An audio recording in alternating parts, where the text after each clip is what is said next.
1, 2, 3, 4, 5, 6, 7, 8, 9, 10, 11, 12, 13, 14, 16, 18, 19.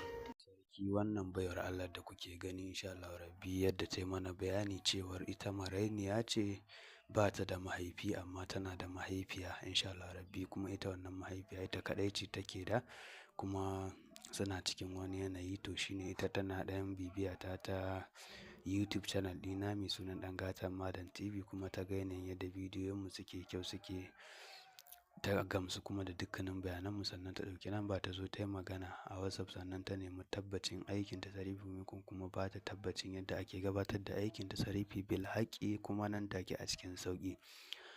Kuma lallai ta gamsu, ta yi magana da mahaifiyarta suka fanshi turaren daidai da aiki adadin sefa ne nan na miliyan 75 insha Allah rabbi.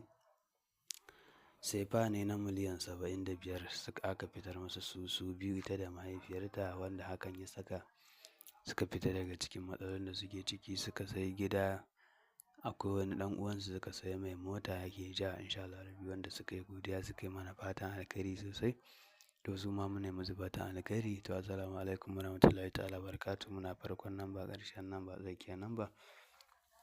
Muna kowa da kowa fatan alkhairi, musamman mutanen mu na Nijar, Libya, Kamaru, Chad, wani ƙasar South Africa, Burkina Faso, Algeria, Nigeria, Tanzania, Saudi Arabia, Kenya, Cote d'Ivoire, Algeria, Mali, Togo, Kwatana, Abu Dhabi da sauran ƙasashe da sauran al'ummar mu jama'a mabiya mana faɗin duniya. Idan yau aka fara kallon bidiyon mu a daure a yi subscribe, sannan a danna alamar ƙararrawar sauran suke sabon asirai za ku riƙa samun kai tsaye daga wannan ƙasaitaccen shafi namu na Ɗan Gatan Malam TV.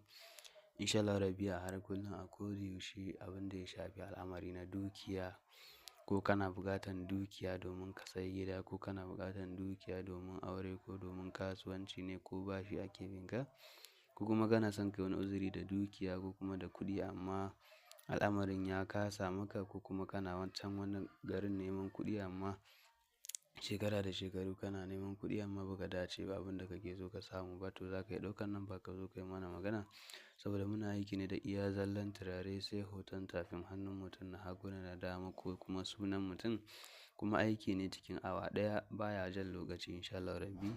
Nan take a cikin sauƙi ake gabatar da annan aiki mai daraja mai girma insha Allah rabbi, nan take a cikin sauƙi. To duka mana mai kowa da kowa fatan alkhairi. Idan yau aka fara kallon bidiyo a daure a yi subscribe sannan a yi ƙararrawa masha Allah. Duka mana mai kowa fatan alkhairi daga Ɗan Gatan Malam.